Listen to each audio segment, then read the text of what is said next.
Boa tarde a todos e a todas. Eu gostaria de convidar para nos ajudar aqui na mesa quem tem o curso de Direito, quem é advogado, advogada que esteja aqui presente, puder sentar conosco aqui. Lá tem um que eu conheço. Por favor, aqui. Venham, por favor. Venha, Nália. Vem, Semer, Helena e Adriana e Alvarenga. Vem. Tem mais uma cadeira aqui nessa ponta. Tudo contigo, Davi. Em primeiro lugar, queríamos transmitir o seguinte: nós temos o nosso consultório jurídico, o nosso escritório, que patrocina nossas ações, que é de Brasília, o escritório Santoro. E mais de um motivo, na verdade, os colegas não puderam estar aqui hoje, independente da vontade, porque foram cancelados 2 voos em sequência que os profissionais vinham para cá. Um foi cancelado em Brasília, o outro seria uma já segunda opção, que iria ao Rio de Janeiro. Antes de embarcar, imediatamente cancelaram novamente o voo, porque chegaria tarde na conexão do Rio para cá. Então pediram demoradas desculpas e dizem que, de qualquer modo, estão acompanhando os assuntos com a maior objetividade possível, mas neste momento não puderam estar. De qualquer modo, nós temos um relatório para dizer o seguinte: nós já sabemos por que nasceu a ANIPA. A ANIPA nasceu no vácuo de outras entidades que não estavam fazendo o papel que nós esperávamos delas. E um dos papéis era exigir ou ter um comportamento diferente em face do que acontecia na FUNCEF.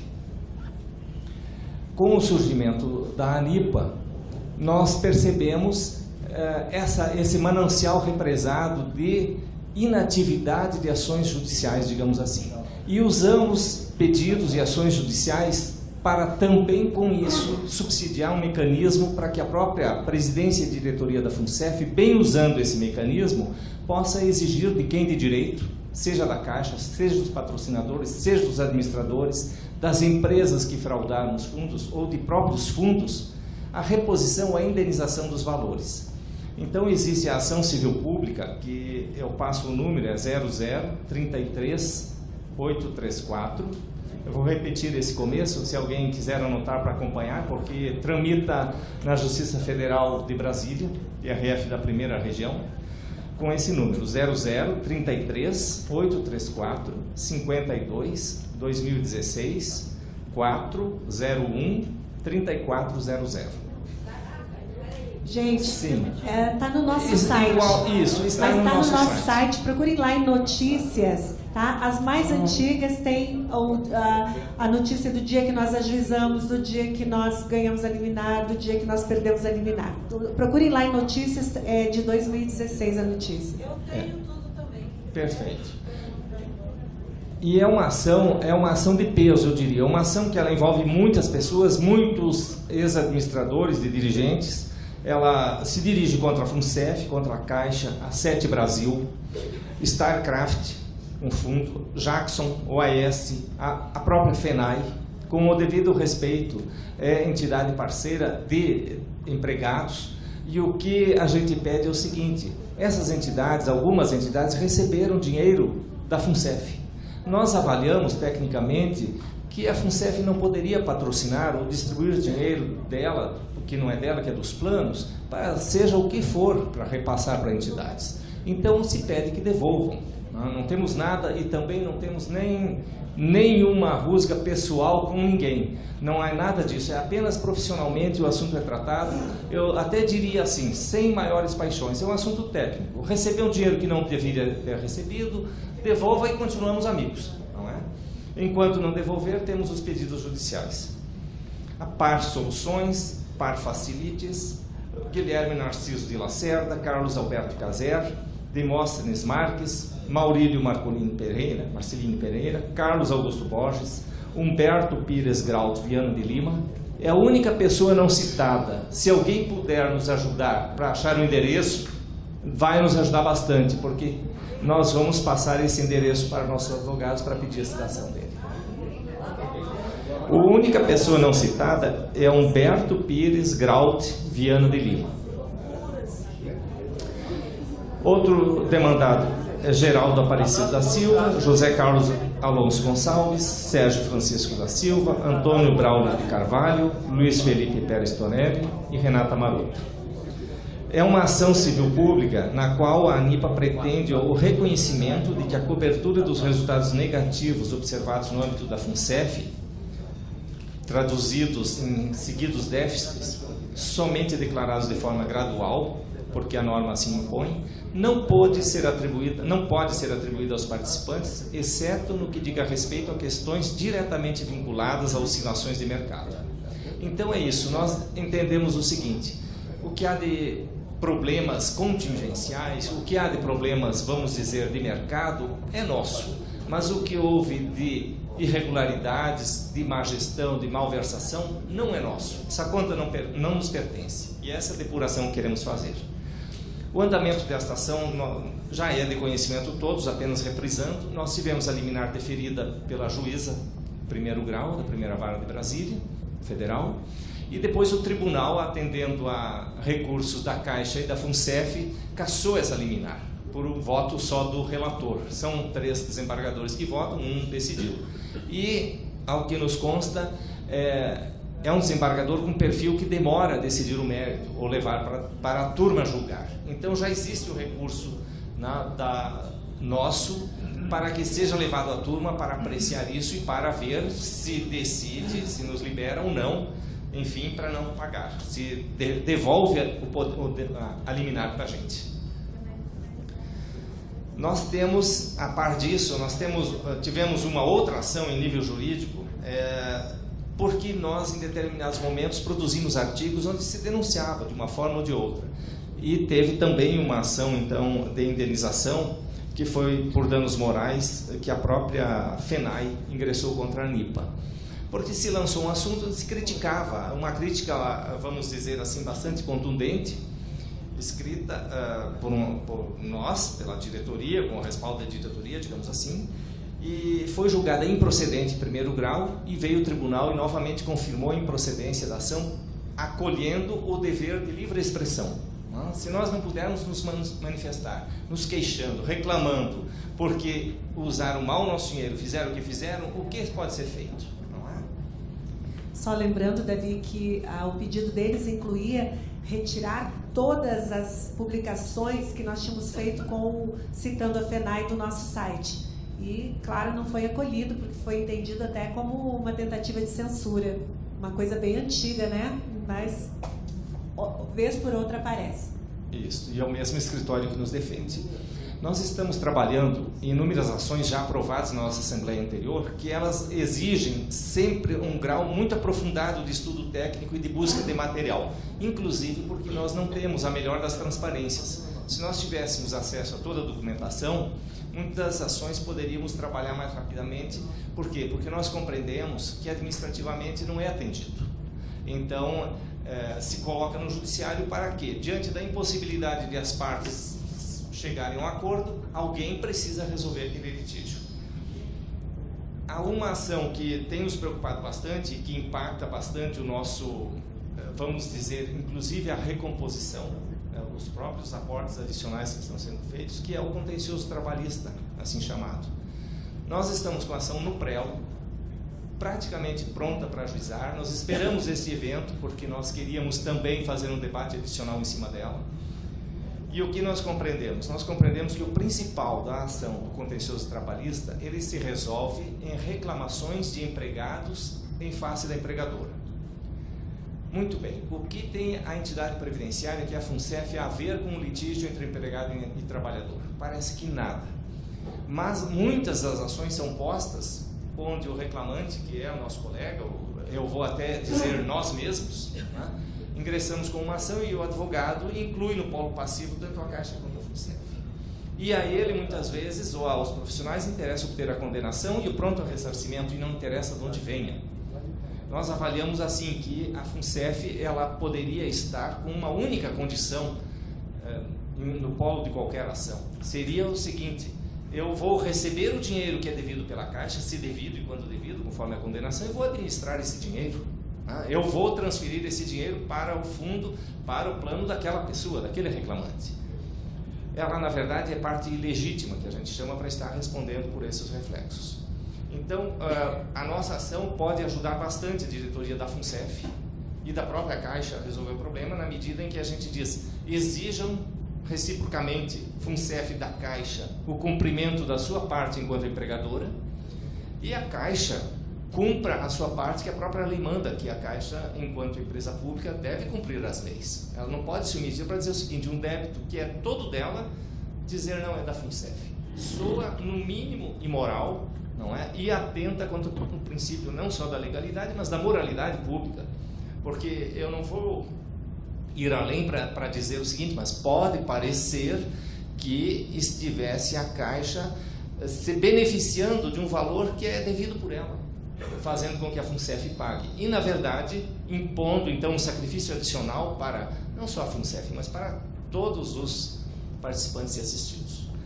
E dentro disso, o espírito nosso nunca é revanchismo, porque importa que as pessoas cumpram cada uma a sua atribuição, né? O seu papel.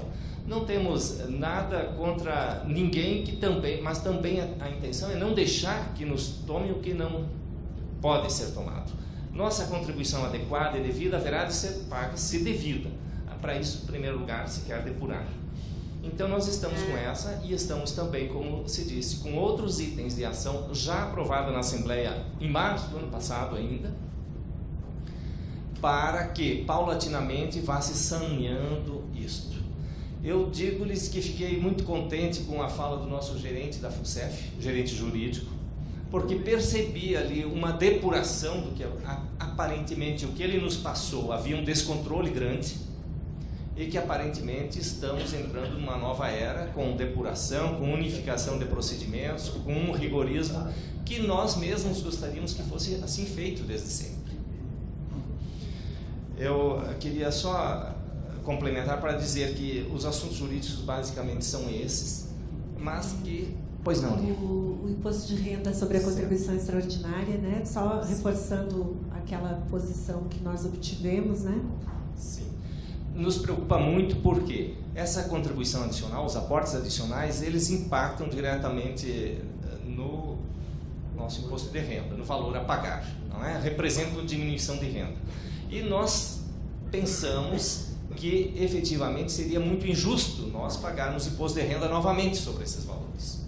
Por outro lado, está muito tranquilo e pacificado para a Receita Federal que não aqui incide imposto de renda na íntegra sobre esses aportes adicionais. Nós avaliamos de mais de um jeito e inclusive obtivemos parecer jurídico onde está claro para nós, olha, é evidentemente que só se pode, é justo e é legal que se busque desconstituir isso, mas só em juízo. Administrativamente não há chance alguma com a Receita Federal.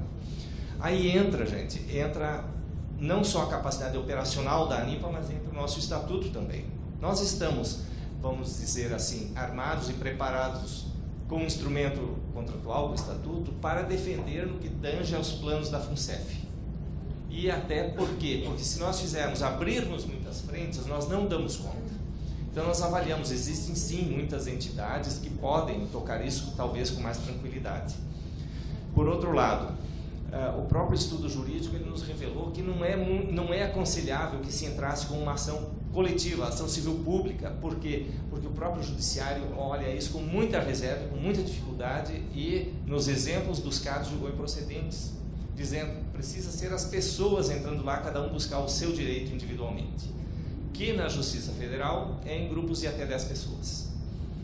Então, nós podemos passar orientações, como já foi divulgado, que é cabível buscar em juízo, e aí estaríamos dizendo, associados, nós não damos, enquanto ANIPA, enquanto entidade, não damos conta de todas as reivindicações, como existem muitas que são pessoais de cada um dos associados e que não estariam dentro do nosso universo de ANIPA assumir para fazer.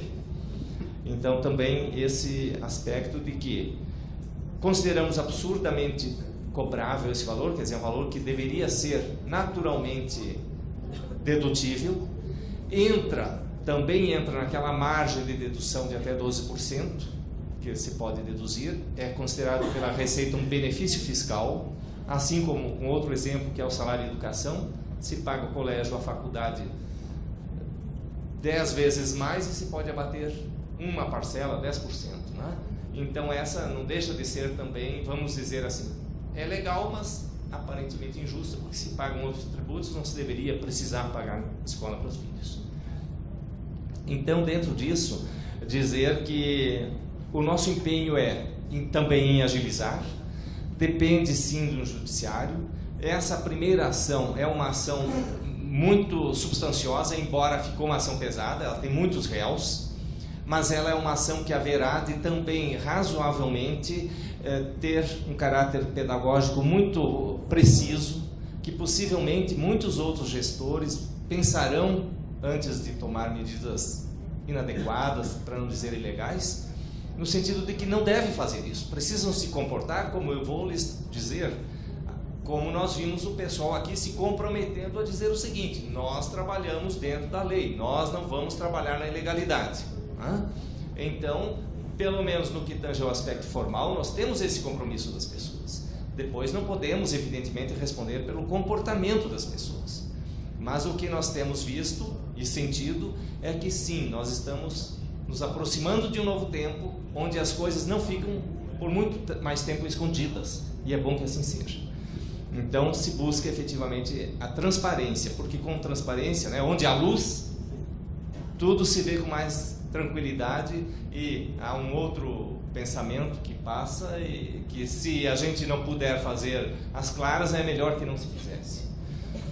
E é simples resolver isso, é aquela história, se nós aplicássemos alguns mandamentos que são talvez mais morais que jurídicos, né, eu não faço ao outro o que não quero que me faça, possivelmente nós estaríamos numa situação tranquila.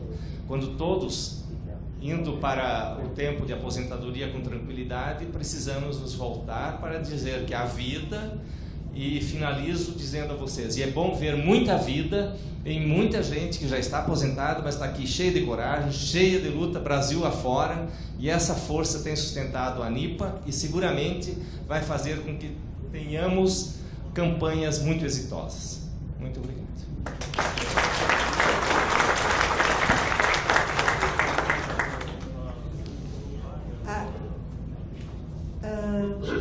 Gente, o Semer gostaria de dar uma palavrinha sobre essa ação do imposto de renda. Interessa, né? Eu acho que a gente pode abrir esse espaço e encerramos na fala dele, ok? Eu esqueci de falar no momento ali que nós já estamos caminhando. Ó, o pessoal do Paraná. Já foi aprovado o dinheiro, agora vai ser. Olha aí, associados da IA Paraná já tem onde se socorrer com essa ação do imposto de renda. Vou passar para o Semer, e após o Semer a gente já agradeço antecipadamente pelo dia proveitoso. Eu espero que vocês, mesmo cansados, tenham aproveitado, tenham gostado de que fomos prestigiados, né? Foram os associados da ANIPA que foram prestigiados hoje com a vinda dos diretores indicados que nunca tinham participado de nenhum evento. E bom proveito. Amanhã nós vamos ter trabalho, mas vai ser assuntos que nós conhecemos, que nós desejamos, que nós queremos. Então, Semer, e já desejo a todos uma noite de bom descanso, de boa gastronomia, o que vocês preferirem, tá bom? Obrigada. Vou passar para o Semer. É rápido. Só comentar que as ações contra a Receita Federal, elas são bastante difíceis de serem feitas em quantidade de coletivas. Por quê? Porque na hora da execução é necessária uma situação muito específica. Se você está na ativa hoje, você tem o desconto da FUNCEF, você tem uma facilidade maior de fazer a declaração completa, utilizando os descontos que seriam esses da contribuição extraordinária junto.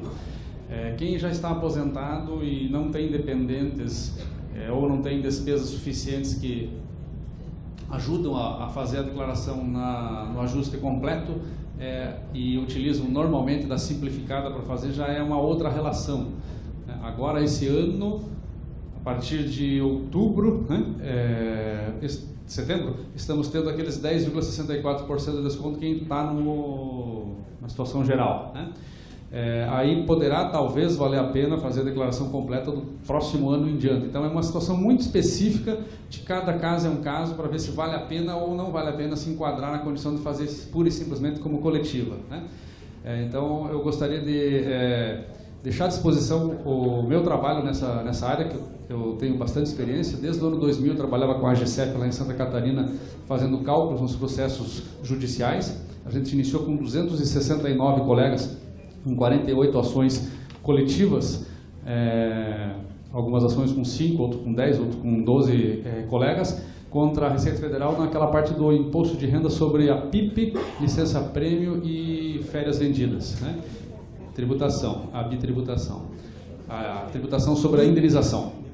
E essa experiência é bastante larga nesse contexto, então se tiver alguém que tenha a necessidade, eu deixo o meu contato à disposição para esse fim. Tá bom.